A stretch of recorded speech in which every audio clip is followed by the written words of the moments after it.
Olá, bem-vindo ao meu canal. Meu nome é Eduardo Flores.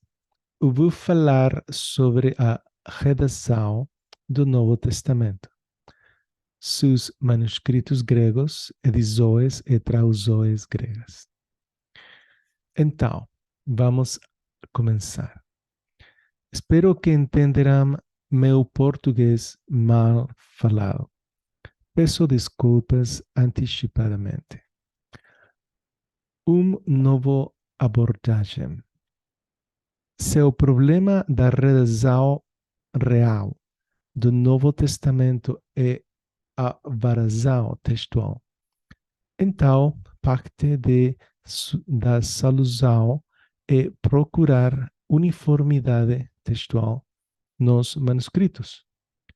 John Mill, o teólogo do século XVII, publicou mais de 30.000 variantes no Novo Testamento grego, em 1707. Seu trabalho destacou a atenção sobre a elefante na sala, a grande quantidade de variação textual na tradição grega. Depois, muitos tentaram contar o número real de variantes textuais no Novo Testamento grego. O último esforço feito pelo Dr. Peter Gurry em 2016 relata cerca de 500.000 variantes, número chocante para aqueles que consideram o Novo Testamento como a palavra de Deus. Assim como no tempo de John Mill, muitas perguntas surgem. Isso mina a autoridade da palavra de Deus? Alguém pode argumentar pela preservação de sua palavra, ou mesmo pela inerrância, o que quer que isso signifique para diferentes pessoas? A palavra de Deus é confiável? O que fazemos com todas essas variantes? Tem havido muitas abordagens para o problema da variação textual do Novo Testamento grego. Em resumo, de um lado, há aqueles que se apegam a uma visão eclesial tradicional em que apenas seguem o texto autoritário da denominação. Não há luta nem conflito na mentes desses irmãos e irmãs. E o mundo está em sua forma mais simples. Por outro lado, há quem defenda uma abordagem do tipo faça você mesmo, em que você decide, diante de uma série de regras, de cânones, a leitura real ou a variante correta,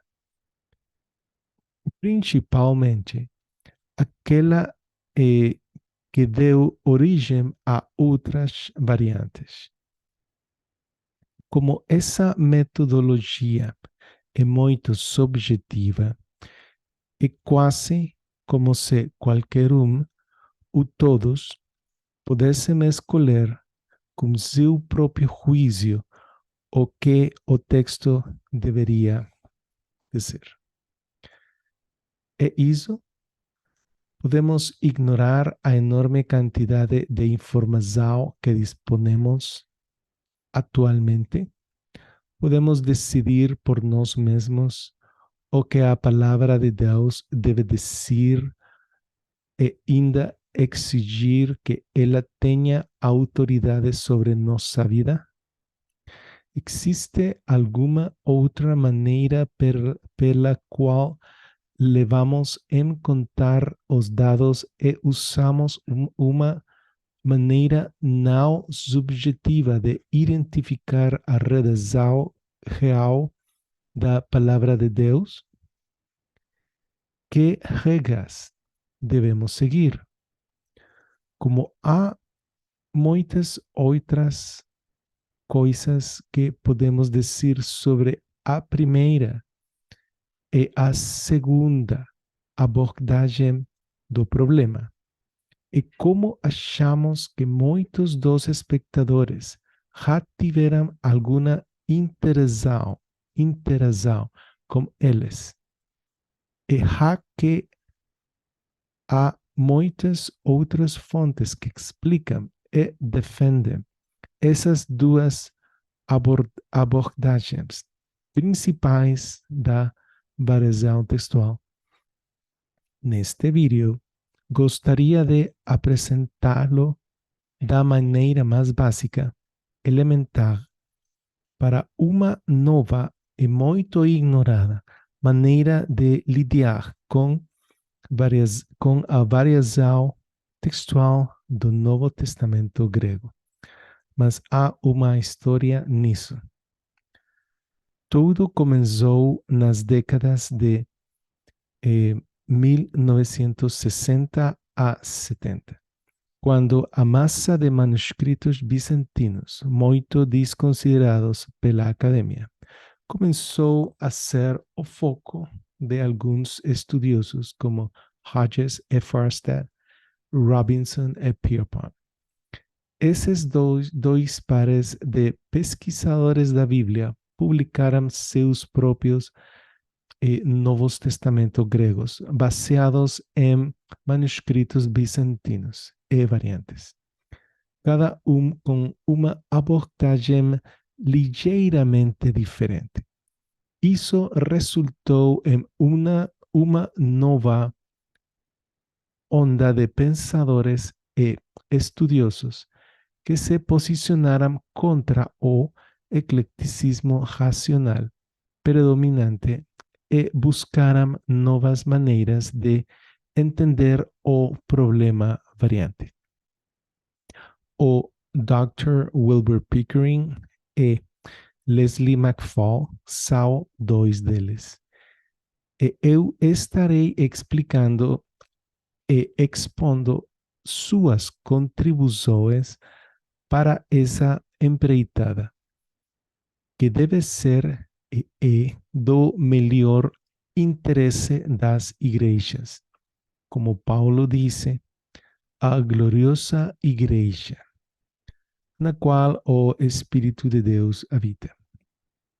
Leslie McFall, cuja pesquisa não é bem conhecida, defendeu uma abordagem de texto majoritário, enquanto o Dr. Wilbur Pickering migrou de uma visão majoritária para uma abordagem família 35.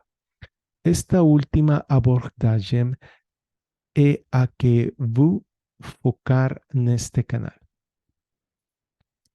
A abordagem família 35 permite que se respeite muito a palavra de Deus, o próprio Deus, e tenha um temor saudável pela palavra de Deus e, claro, por Deus, porque Ele está consumindo fogo.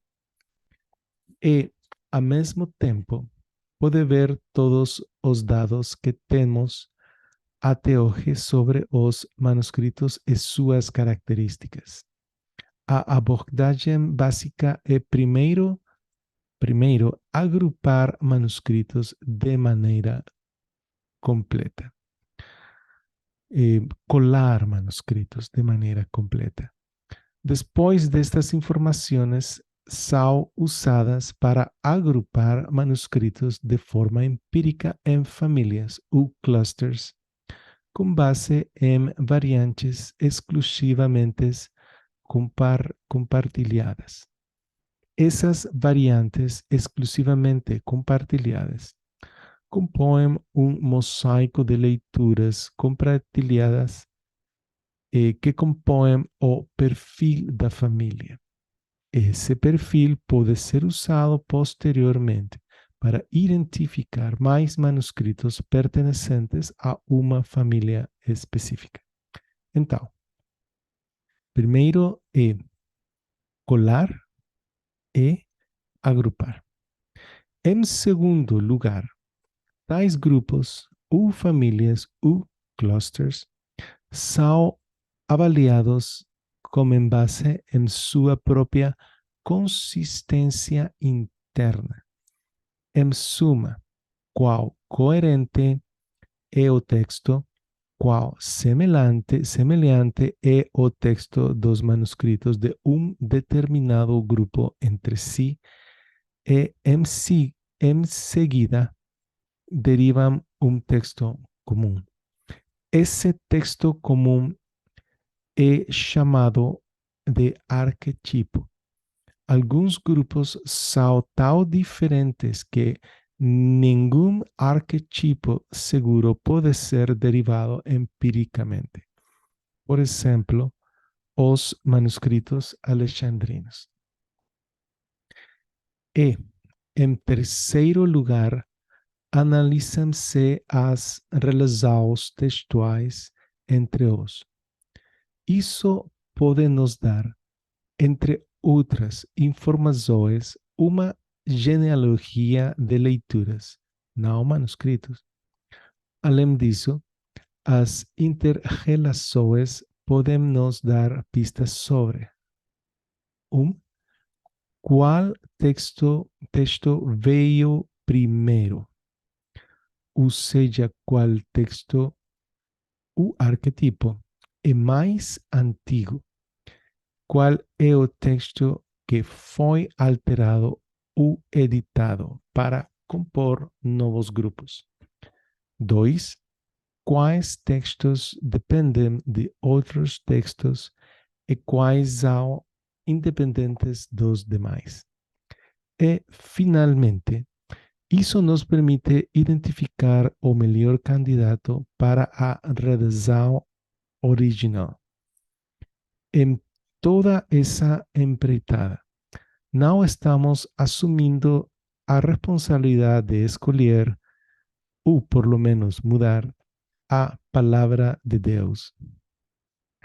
Estamos apenas identificando o melhor arquetipo, o mais independente e antigo, com base em uma metodologia objetiva e empírica. Colasão, agrupamento, consistência interna e relações grupais. Esta é a melhor metodologia não subjetiva que encontrei por aí. Ambos, McFall e Pickering, o usarão e chegarão a conclusões semelhantes. Mas isso não é ensinado ou enfatizado na academia ou nas igrejas. É aqui que entra a minha contribuição. Não sou acadêmico nem estudioso, mas entendo essa nova abordagem e sou obrigado a contar aos outros sobre isso. Espero que você tenha a mente aberta e possa ter a consciência tranquila diante de Deus em todos esses assuntos.